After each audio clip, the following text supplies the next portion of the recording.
Hi guys, welcome back to the channel. My name's Jason, I'm your watch guy today. Today I am reviewing a piece from a brand that we've never reviewed on the channel before. They are called Sissden. It is spelled Cissden. Very similar to Cissden, but no affiliation to them. So they were very kind and offered me a discount on the watch that we're going to review today.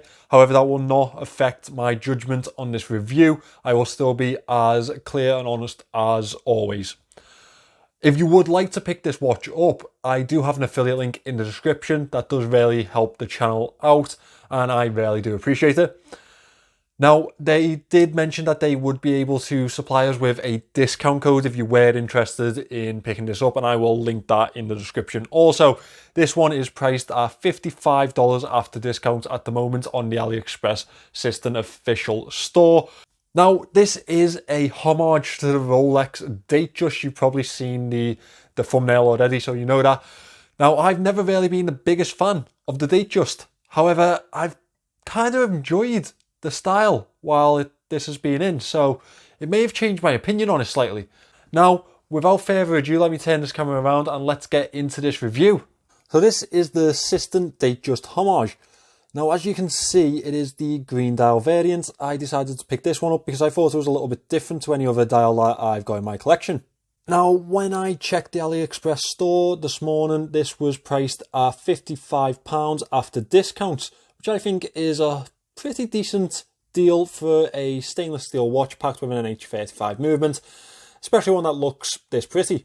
Now, as mentioned, it is a fully stainless steel case and it is high polish. It has this lovely fluted bezel which is fixed to the case.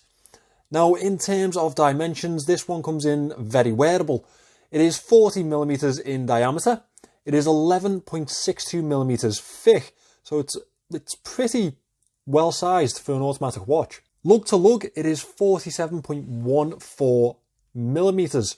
Again, very wearable and sits comfortably under the 50mm mark. Lugs are the downfall of this one. They're 21mm lugs. Now, I mentioned this in one of my last videos. I just don't understand why people fit cases with 21mm lugs. The standard lug size is either 18, 20 or 22.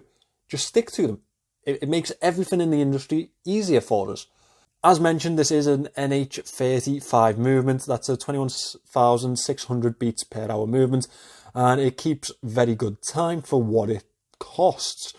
Now, these are workhorse movements. I've mentioned that before on the channel. I probably won't go into it too much because you know what an NH35 is by now. This lovely fluted bezel is obviously the feature point of this casing, and it is the selling point of these watches. Now, this is from the Rolex Datejust Homage, so we don't owe this to Sissden, but it is very well carried on into this watch, so very well done to them for that. It doesn't look cheap. It looks very, very nice in execution. We have a screw down display case back, as you can see there. Now, this one shows off that NH35 movement, and we have some information around the edge of that display, proudly pointing out that this is a stainless steel watch, and it is a stainless steel watch. We have learned that we cannot trust AliExpress listings for that anymore, unfortunately. Well, we can trust this one. They've described this completely accurately in their descriptions. This crown has a queen edge finish. It is a screw down crown. It isn't the best in action. I believe my one's a bit tight to the finish. It's not the easiest one to catch back on, to screw back down. So the crown definitely needs a little bit of work.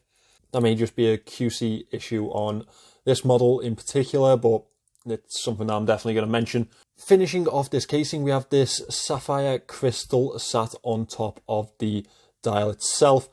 It is a flat sapphire crystal and pretty much what we expect at this price point now from AliExpress. They've spoilt us, and therefore £50 should get you a sapphire crystal nowadays. Altogether, this casing provides the watch with 100 meters of water resistance, which I think is a very fair water resistance rating. I think that for a dress style watch, more predominantly dress style watch, I think that's completely the right type of water resistance to expect. As we move into the dial, there is a lovely emerald green dial. As you can see, it does have this sunburst effect around the dial, an almost textured effect also. Now they do offer this in different colours. There's also a purple, which looks very nice. And there's a few other options out there. So you are pretty much spoiled for choice on these. Now, these indices are applied to the dial. They have a stainless steel border, stainless steel effect border actually, and they have a lume finish on the inside. They are all single batons for the hour markers. Usually you get a double baton at the 12 or, yeah, but no, all single batons on this one. The minute track is printed to the outer side of the dial, and at every 5-minute interval we have a printed numeral to mark the minute. As you can see at the 3 o'clock we have the date window, which is amplified by the Cyclops, which looks to be around, is that 2.5 maybe? I think it may be 2.5. The dial itself is very, very pretty. We have the Sissden logo printed up at the 12 o'clock, followed by sapphire, which I believe indicates the crystal that is covering this one. I don't know why they're so proud of this being sapphire crystal, but they are. Down at the 6 o'clock, just above the 6 o'clock in fact, we have 24 joules automatic, which indicates the NH35 movement in the back of this watch. And just either side of the 6 o'clock indice we have Japan movement, which again indicates the movement in the back of this watch. Another nice little feature that is included in this homage to the Datejust is the Sissden logo engraved on the chapter ring or the inner side of the casing. Now that is something that you would find on certain Rolex models. I'm not sure if you find it on the Datejust. I'm sure you guys will let me know. But it is a very nice feature to have on this watch. I don't recall other brands doing this on their Datejust model, so it's nice. It's a nice addition to it, I guess. Nice little bit of finishing, which adds to the style of this watch. The handset is a simple baton handset, a thin baton handset at that. Again, it has a stainless steel effect border, and it has a lume filled inside section on each the minute and hour hand. The second hand is a pencil thin or needle thin second hand, which reaches almost to the edge of the indices that it is sweeping around. Now, unfortunately, at this price range on AliExpress, this is the standard of lume that you come to expect. Not that that gives this watch a pass. I believe that they should be doing better. If they're going to lume their dials and their indices, they should look at doing it much better than this. It is not evenly applied on the minute hand, and the application throughout isn't exactly the best in the world. However, this is a dress style watch, and I believe that probably gets them off the hook a little bit, because it's not the type of thing that you're picking this watch up for. We are obviously picking this up for the design or the aesthetics of the watch over the functionality.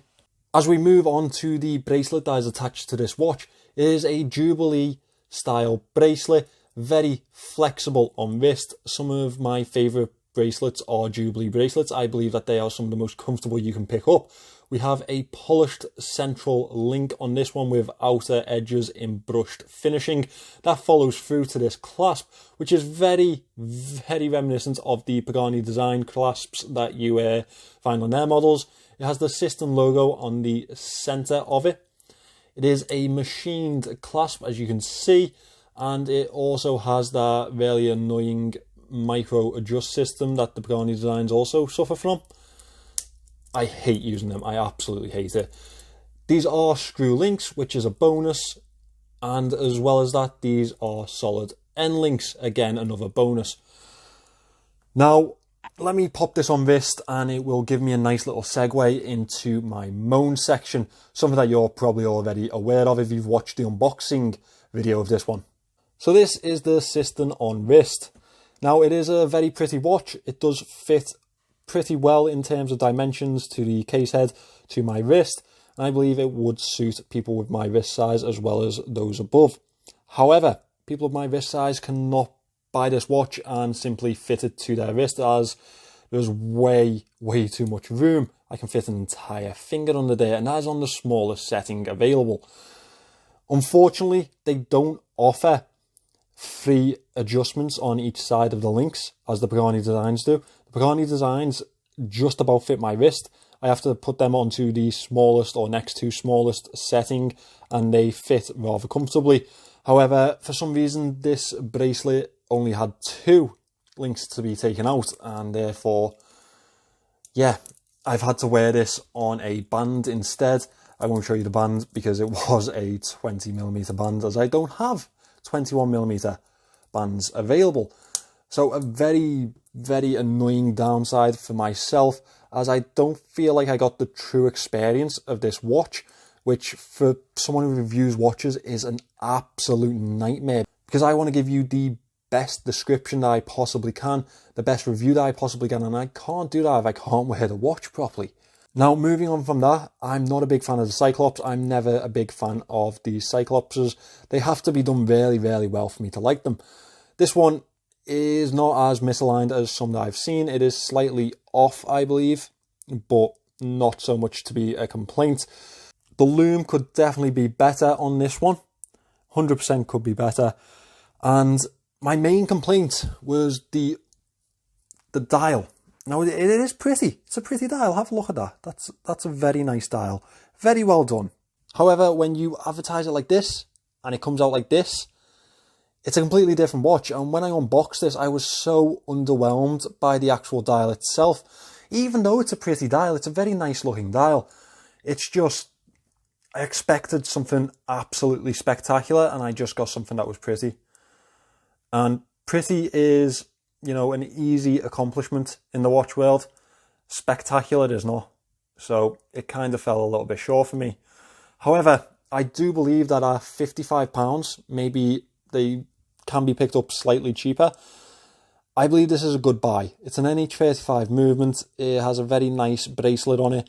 The dial is very nice. It is. It's well carried off.